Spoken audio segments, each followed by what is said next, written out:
Bueno, estoy de vuelta con Latinoamérica en 5 octavos, un podcast donde aprendemos acerca de la tradición musical latinoamericana, sus influencias, contexto histórico y sociopolítico, así como sus máximos exponentes y géneros musicales. Mi nombre es Daniela Zambrano y no queda más que pedirles que se pongan cómodos y disfruten de este interesante viaje a través de nuestra música.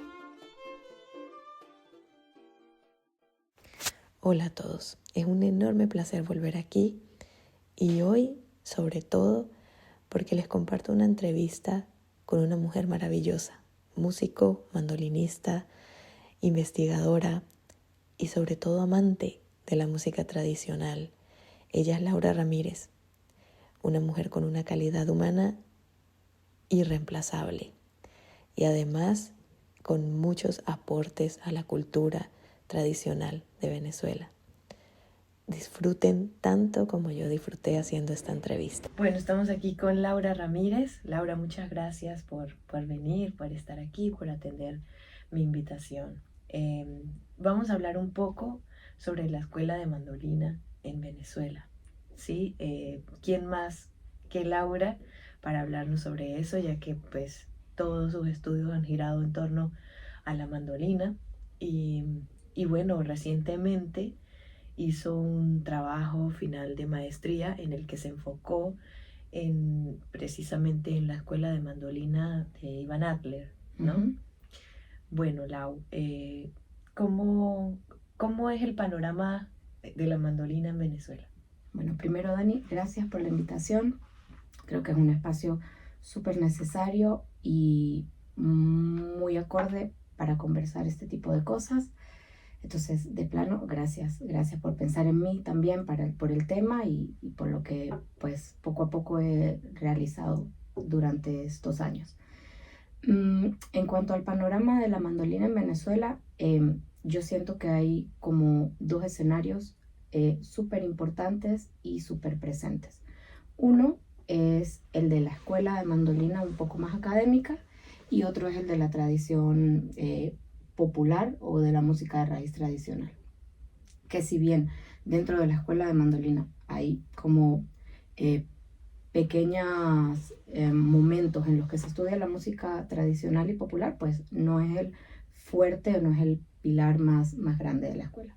Entonces hay que tener muy claro eso, que hay intérpretes que vienen de una escuela un poco más académica y que hay excelentes intérpretes, compositores, ejecutantes que vienen de una escuela tradicional y que ambas figuras tienen mucha fuerza en Venezuela. En algunos lugares tienen más fuerza una que la otra. En algunos momentos y en algunos espacios se mezclan, hay una correspondencia entre las dos, hay una fusión entre las dos, pero que ese panorama pues está allí, que yo siento que todos quienes interpretamos el instrumento lo valoramos y lo respetamos y que más allá de ese respeto debe conocerse y deberíamos profundizar y saber, bueno, esto es por acá y esto es por allá. Lau, pero yo como andando hacia varios lugares, pues, y conociendo y leyendo, yo me he dado cuenta que quizás en Latinoamérica en general no es tan, la mandolina no está tan arraigada como en Venezuela, ¿o me equivoco? A ver, dentro de Latinoamérica, los dos países con una tradición mandolinística más fuerte son Venezuela y Brasil. Brasil tiene una cantidad de ejecutantes maravillosos, tiene una escuela muy particular, tiene un sonido bien característico, tiene una forma de ejecución muy propia de ellos, así como la ejecución venezolana, teniendo su escuela y teniendo su tradición, es muy específica. Pero son los dos países con más fuerza del instrumento. En países como Ecuador existe la mandolina en las estudiantinas, únicamente en las estudiantinas. Wow. En países como Chile también está la presencia, y en Argentina igual en estudiantinas. En Colombia hay un poco de presencia, pero no muy con poco. Tanta fuerza, muy poca, sí. La verdad, muy poco. Porque estos países tienen sus instrumentos de cuerda pulsada muy propios también. En el caso de Colombia está el bandolín colombiano, la bandola colombiana, y en el caso de Ecuador está el bandolín ecuatoriano, que si bien en Venezuela teníamos por ejemplo, en la región andina estaba el bandolín tachirense, este perdió algo de vigencia y es verdad que fue bien sustituido por la mandolina.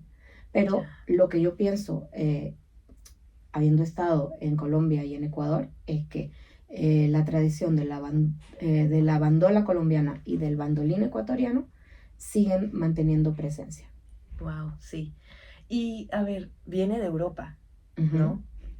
En Europa a ver, yo no conozco tanto el panorama europeo, pero sí he leído un poco que en Francia tiene mucho auge. Sin embargo, en España yo no he visto así como demasiado, a ver, solo son conclusiones de lo que leo, pero existe como un país en el que, digamos, allí es el lugar. La cuna. El lugar de la mandolina. A ver, académicamente hablando, yo creo que el lugar es Alemania. Ok. En Alemania Estaba fuera de mi radar.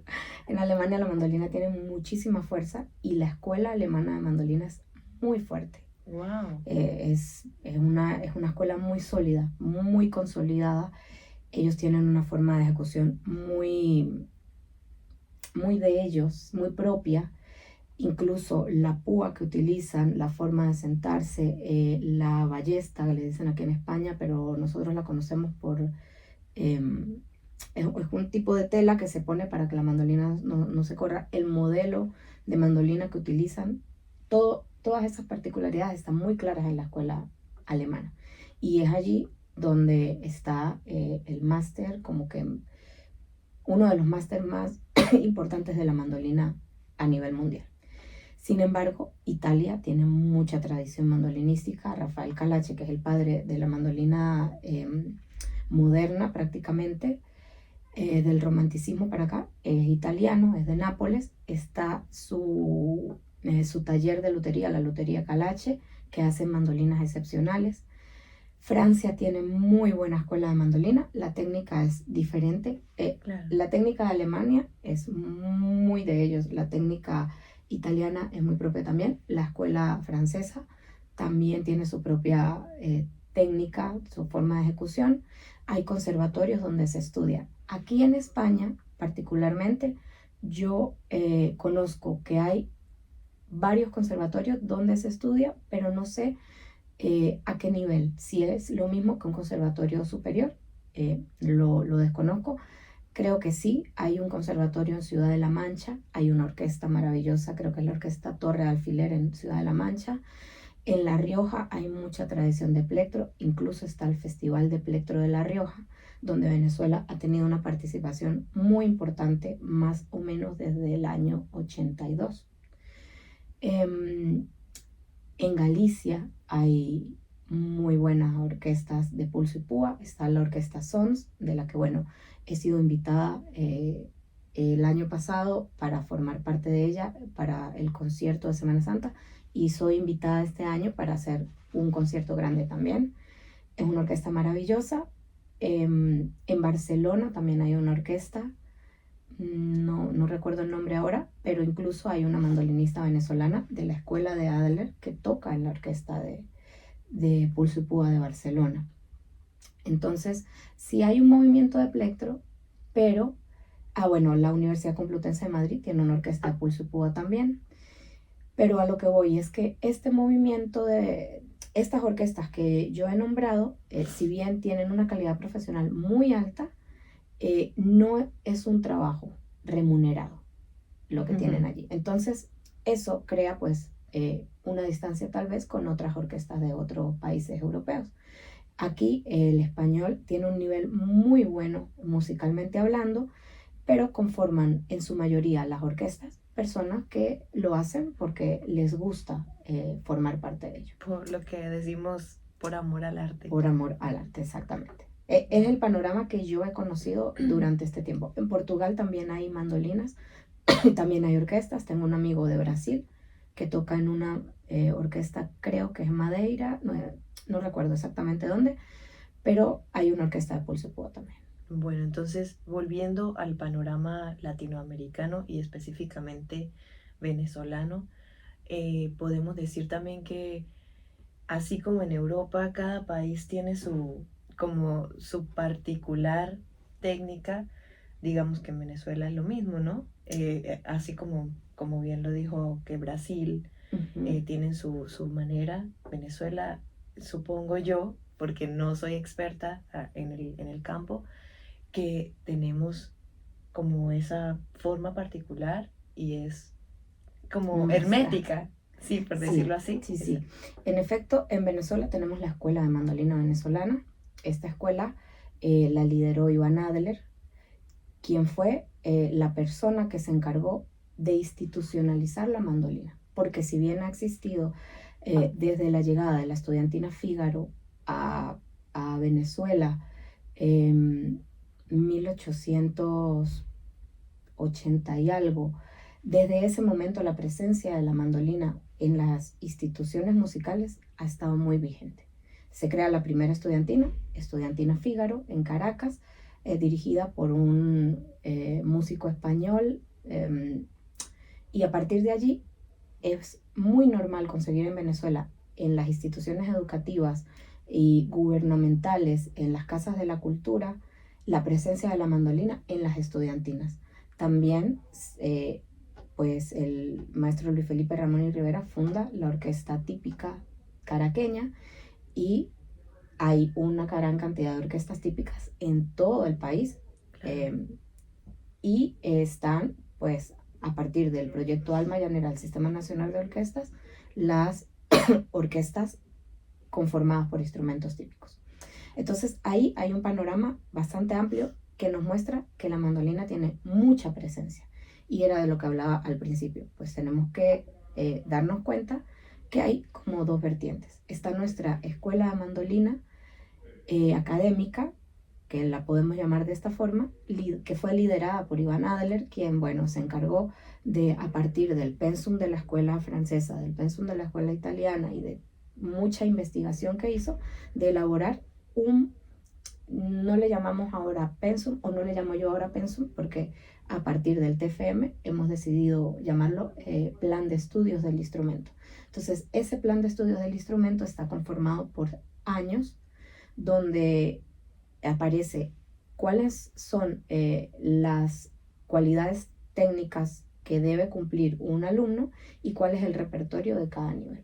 Entonces, sí es cierto que en Venezuela tenemos una muy sólida escuela de mandolina que se ha nutrido de la tradición folclórica, cultural, de los cultores populares, que se ha nutrido de otras escuelas, pero que tiene como base la escuela de Adler. ¿Por qué? Porque no solamente porque es buena en sí misma y porque está muy bien explicada, sino porque está registrada en el Ministerio de Educación venezolano. Se registró en el CONAC en el año 87, 88, y luego el CONAC era como la Dirección de Cultura de Venezuela en ese momento, era quien regía los estudios musicales, y luego se llevó al Ministerio de Educación y fue aprobada, y es el plan de estudios que se utiliza, por ejemplo, en la Universidad de las Artes, en el Conservatorio Simón Bolívar, en la Escuela de Música Francisco J. Marciales, que son algunos de los varios lugares que gradúan mandolinistas a nivel superior en el país. Espectacular, me parece increíble, pero entonces esto me lleva a otra cosa, a otro tema, que es esto es magnífico y está en Venezuela. ¿Y cómo hacemos ahora con la migración? Es decir, hay, a ver, diríamos que con este panorama académico y educativo, yo, escuchando a Laura Ramírez hablar así, siendo mandolinista, yo quisiera ir a Venezuela a estudiar mi carrera en mandolina. pero está pasando al contrario, la gente se va. Entonces, ¿cuál pudiéramos decir que es el panorama ahora de la escuela de mandolina en Venezuela con tanta migración? A ver, es bien cierto que se ha ido mucha gente y que estamos regados y que nos hemos encontrado y que nos hemos reconocido quienes somos como de una u otra forma o hemos formado parte de la escuela de Iván o de la escuela de mandolina venezolana. En Venezuela se sigue trabajando en el conservatorio, en las universidades, todo. Y hay una generación igual de relevo, que si bien yo no la conozco muy profundamente, sé que está por referencias de otras personas. Que tal vez si estuviéramos en Venezuela, estuviésemos produciendo más mandolinistas perfilados con esta escuela, sí, claro que sí.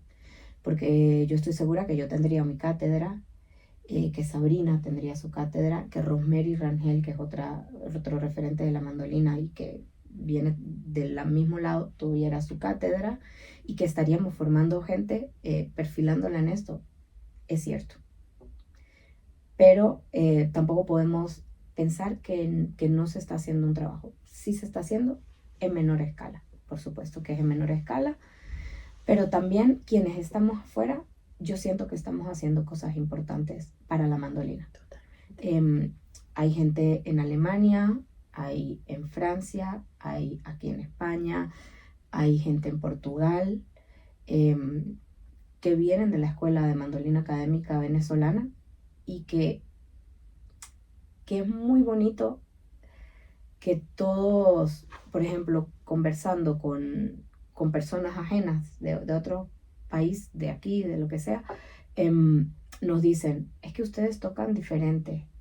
Cuando me reencontré con Sabrina, después de 15 años sin verla, porque ella salió hace mucho tiempo de Venezuela, Sabrina Ramírez, mandolinista de multifonía, alumna de Iván, tiene muchos años viviendo en Barcelona, nos reencontramos el año pasado y cuando tocamos juntas nos dimos cuenta que tocábamos un 80% igual y que personas de la orquesta y de la orquesta de Barcelona nos dijeron como que, wow, es que el sonido de Sabrina es muy particular, pero el sonido de las dos es muy homogéneo.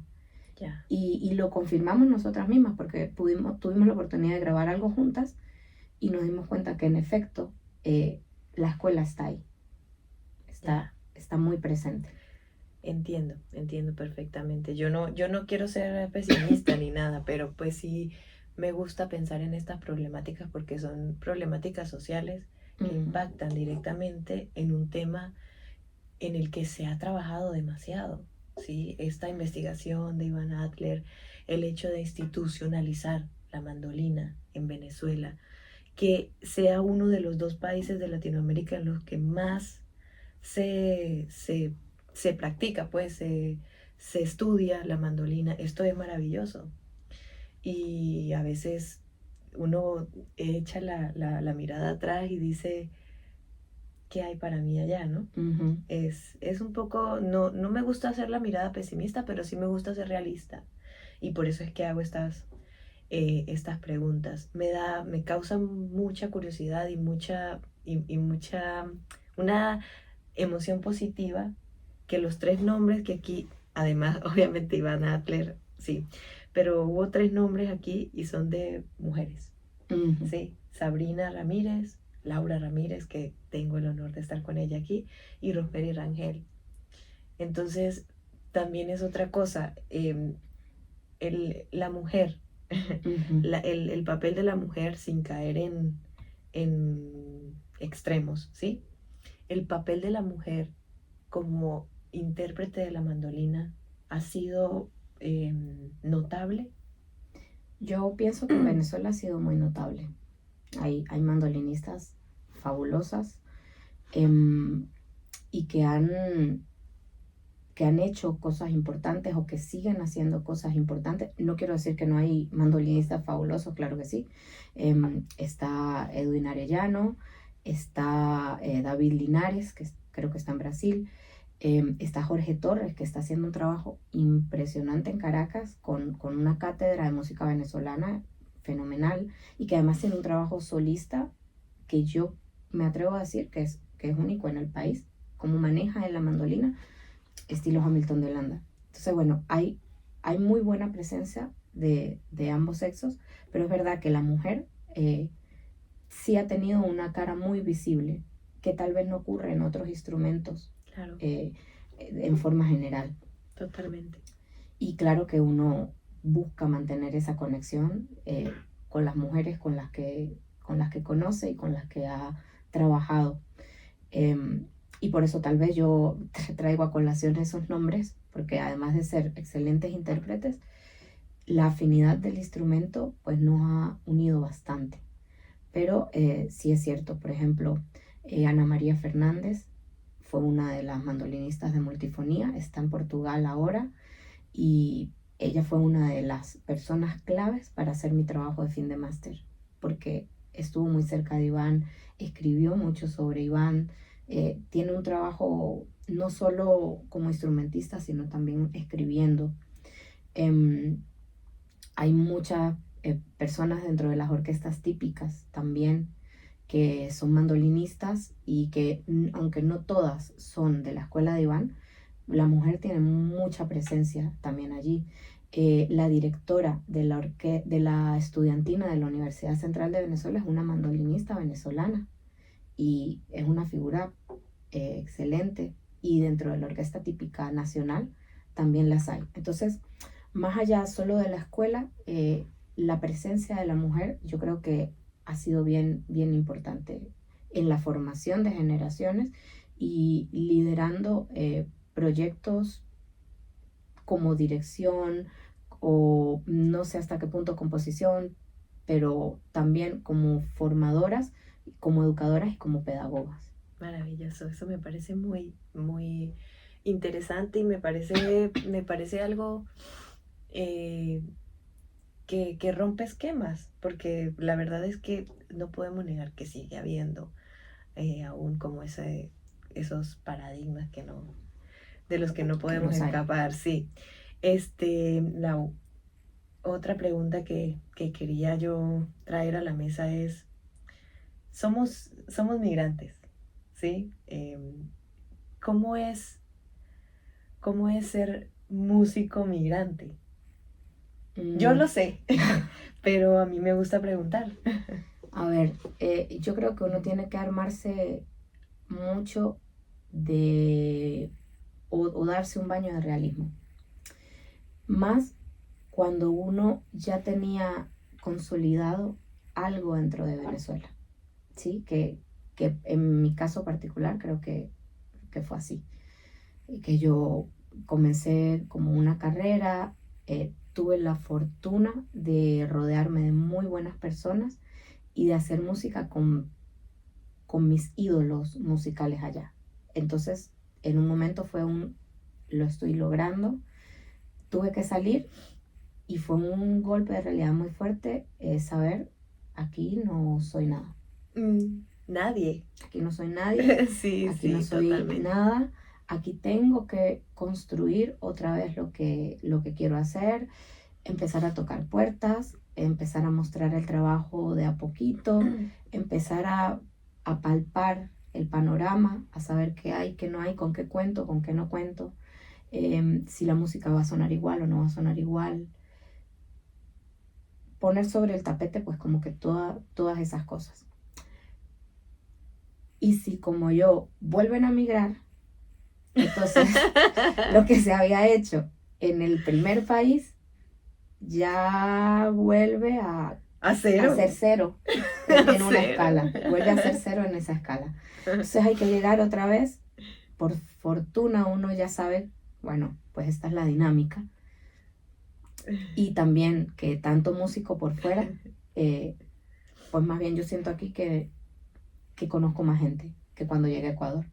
Sí, hay más herramientas para resistir, ¿no? Ajá. Para ser resiliente. Sí. Y es, bueno, volver a a tocar puertas. Sobre todo es volver a tocar puertas.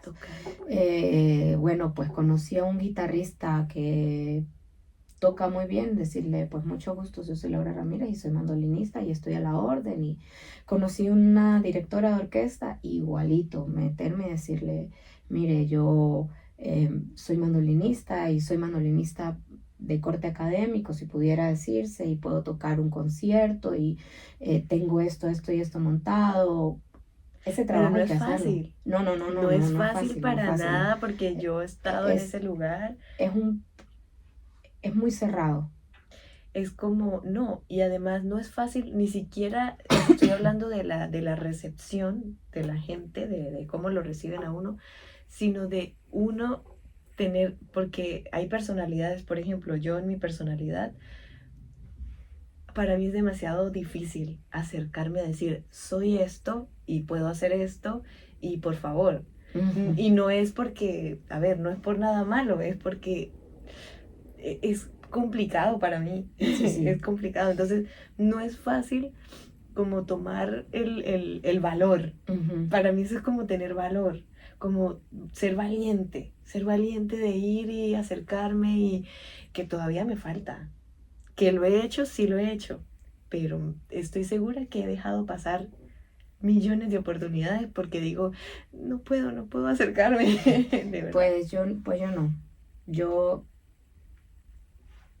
lo hago muchas veces sin pensarlo y muchas veces he dicho, sí, yo puedo tocar eso, y después me tengo que sentar y revisar si en realidad lo puedo hacer. Es algo pero que lo he hecho y ha sido muy bueno. Por ejemplo, lo hice aquí, recién que llegué, había un homenaje a Aquiles Báez y dije, yo puedo tocar. Y ni siquiera tenía mandolina, me la estaban reparando, bueno, tuve que correr, pedir una mandolina prestada, toqué. Y de esas fotos me vio esta amiga Sabrina Ramírez y me recomendó para tocar con la orquesta de Galicia.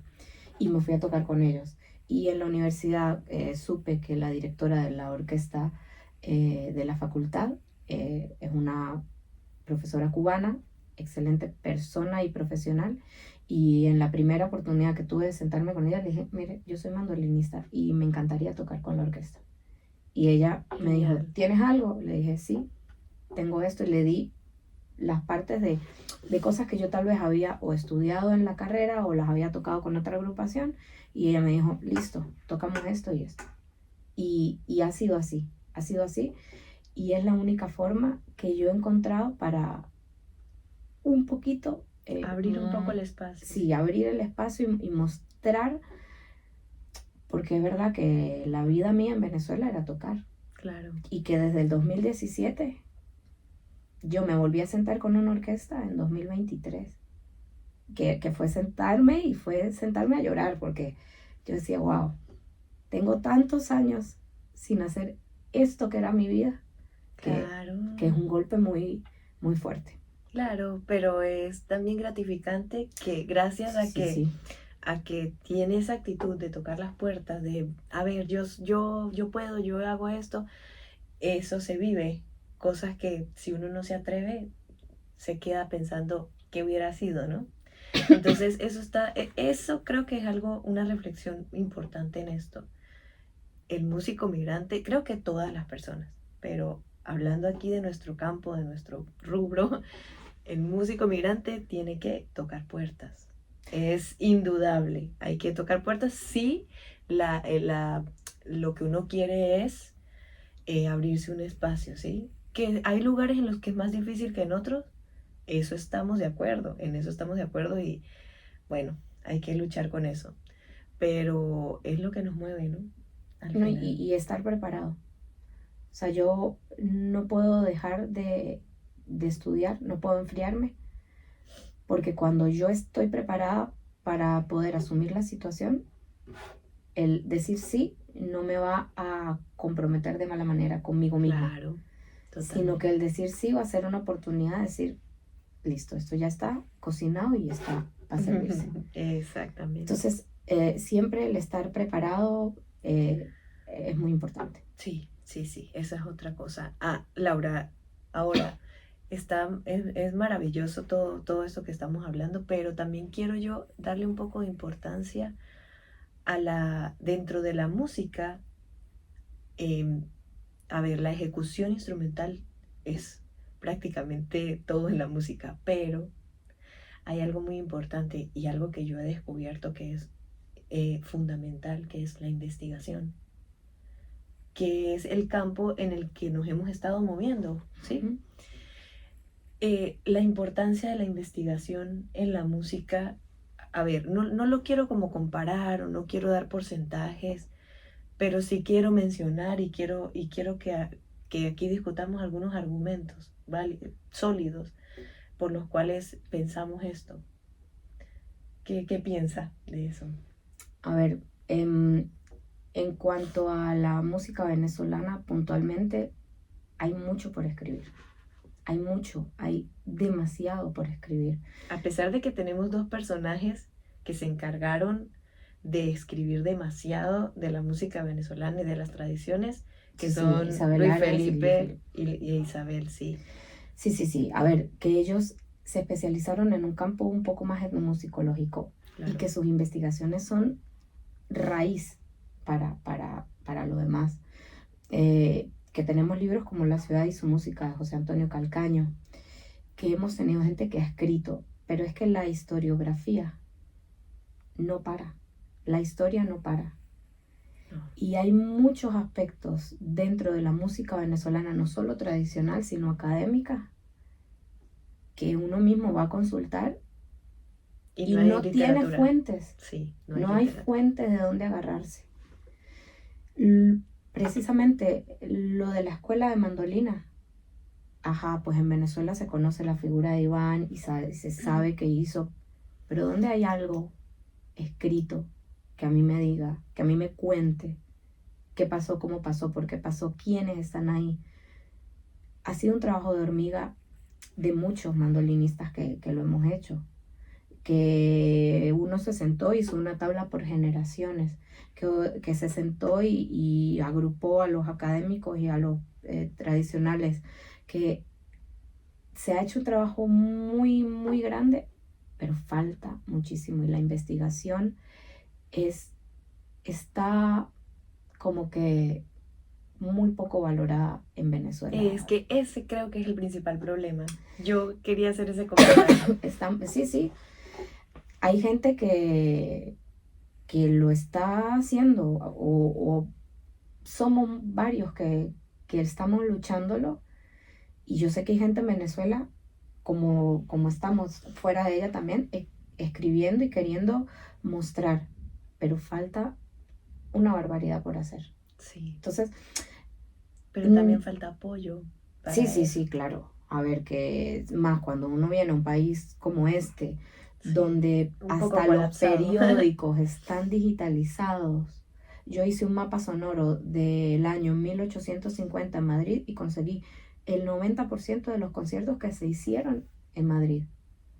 Y voy a consultar en Venezuela, que es una lástima y es una pena tremenda, una fuente periódica, y es que tendría que irme a la hemeroteca de Caracas a buscarla. Y para mí, como investigadora fuera del país, es imposible. Claro. Es humanamente imposible. Entonces, nos hemos dedicado a formar y a ser muy buenos intérpretes, pero es verdad que ojalá hubiera mucho investigador. Y yo no sé, a mí me encanta la investigación y me ha encantado desde muy pequeña, pero yo no sé qué nos hace falta en las universidades y en los conservatorios y en las escuelas de música para hacer crecer el espíritu investigador de los músicos. Yo opino lo mismo. Es eso, es hacer crecer el espíritu investigador. ¿Por qué se valora más la interpretación? ¿Por qué? Exacto. Y es que aquí la carrera, están las carreras de instrumentos en los conservatorios, pero si uno va a las universidades está la carrera de musicología, claro, con mucha fuerza. Claro. Está el grado en musicología, está el máster en musicología en muchas universidades y está el doctorado en musicología, porque hay un valor muy grande para quien escribe la historia. Claro, es que se les reconoce, ¿no? Y yo no hablo, a ver, aquí somos personas que aman lo que hacen. Y cuando uno ama lo que hace, no está pendiente de retribución económica. Sí, obviamente eso es algo que tiene que venir, Claro. obviamente tenemos que vivir, obviamente todos esos obviamente existen y están, ¿no? Pero yo digo más que todo el reconocimiento, a ver, el que, Académico. exacto, y que en las universidades, los conservatorios, las escuelas, exista el discurso de también vale querer investigar, también vale querer divulgar, también vale hacer un estudio de ciertas cosas. Porque sí, porque no solamente, sí está bien, el instrumento, uno desarrolla unas habilidades increíbles, maravillosas, digamos, etcétera, etcétera, que no todo el mundo puede desarrollar, ¿no? O quiere desarrollar. Pero es que a partir de la investigación también se logra una increíble interpretación, porque las personas que se ponen a ver que ven la interpretación como algo serio, profesional y que quieren de verdad hacerlo en un alto nivel, investigan cómo se hace. Claro, claro. Y si no hay literatura, ¿cómo hacemos? Yo creo que ahora que lo pienso en frío, porque lo he pensado muchísimo, sobre todo este último año que me centré en estudiar musicología, que nos faltan referencias bibliográficas para leer, Claro. que nos faltan pero nos falta como educadores. Claro. Decir, en una materia, tienen que leerse este y este libro. Totalmente. Tienen que leerse esos libros. Totalmente. Que es algo que aquí vi muchísimo. En todas las clases. No voy a decir que en una materia me mandaron a leer 3 libros, no. En todas las clases, de todas las materias que vienen más, me recomendaban por lo menos 10 libros sobre el tema. Yo tengo una biblioteca digital de libros pendientes por leer. Tengo 67 libros, de hecho, que no he abierto. Y qué importante es que se lo digan a uno. Si yo vi una clase de contrapunto, que me digan, esta es la bibliografía sugerida para saber de contrapunto. Claro, esto es lo que han escrito. Si yo vi una clase de música latinoamericana, que me digan, estos son los libros. Porque yo estoy segura que más allá de que tenemos que escribir mucho, sí hay quien ha escrito mucho, pero a quien han leído poco. Totalmente. Tenemos excelentes escritos de Juan Francisco Sanz, que no se leen. Los mismos de Luis Felipe Ramón y Rivera, de Isabel Arens, de mucha gente en Venezuela que no se leen. Ahí está alguien que se mueve dentro del mundo de la música de raíz tradicional.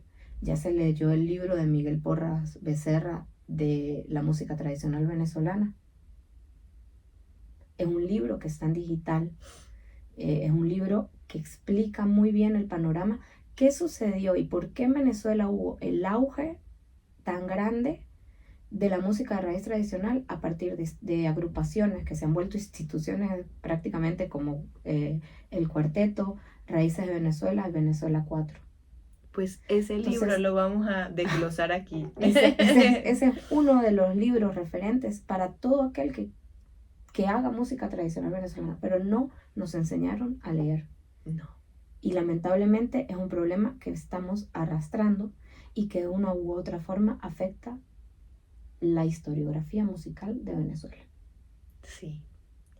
Bueno, pues no quiero decir que es un panorama desalentador, pero sí quiero que quede fe de que de verdad es súper importante el trabajo de investigación, es súper importante no hacerlo.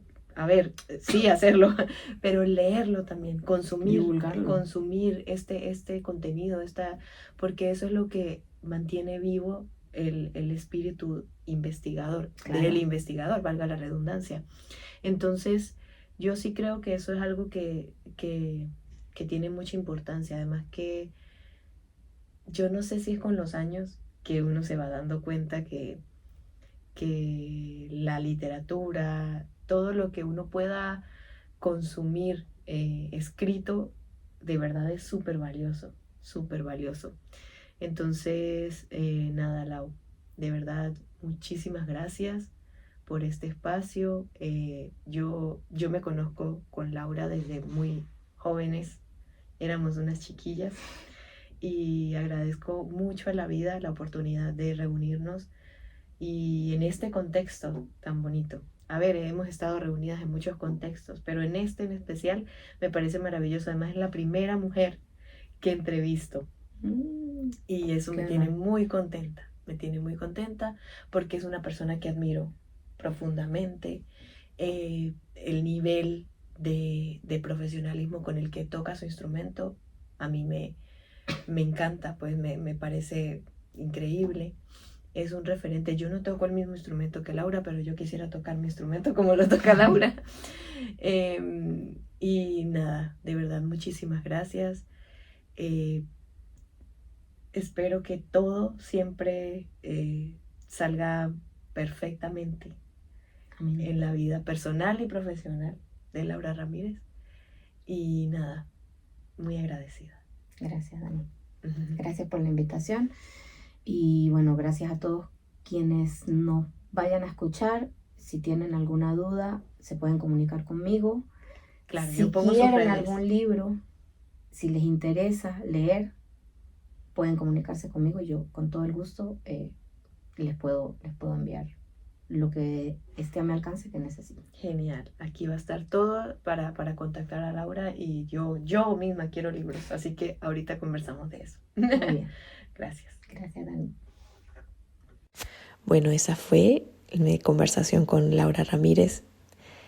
Muy agradecida con ella y con ustedes por estar aquí, por creer en este proyecto y sobre todo por las cosas que vamos descubriendo a través del amor por la tradición, por las raíces, por las costumbres y por el conocimiento. Muchas gracias. Recuerden que esto es Latinoamérica en 5 octavos y pueden perfectamente compartir, interactuar, comentar y sugerir temas para este podcast. Gracias.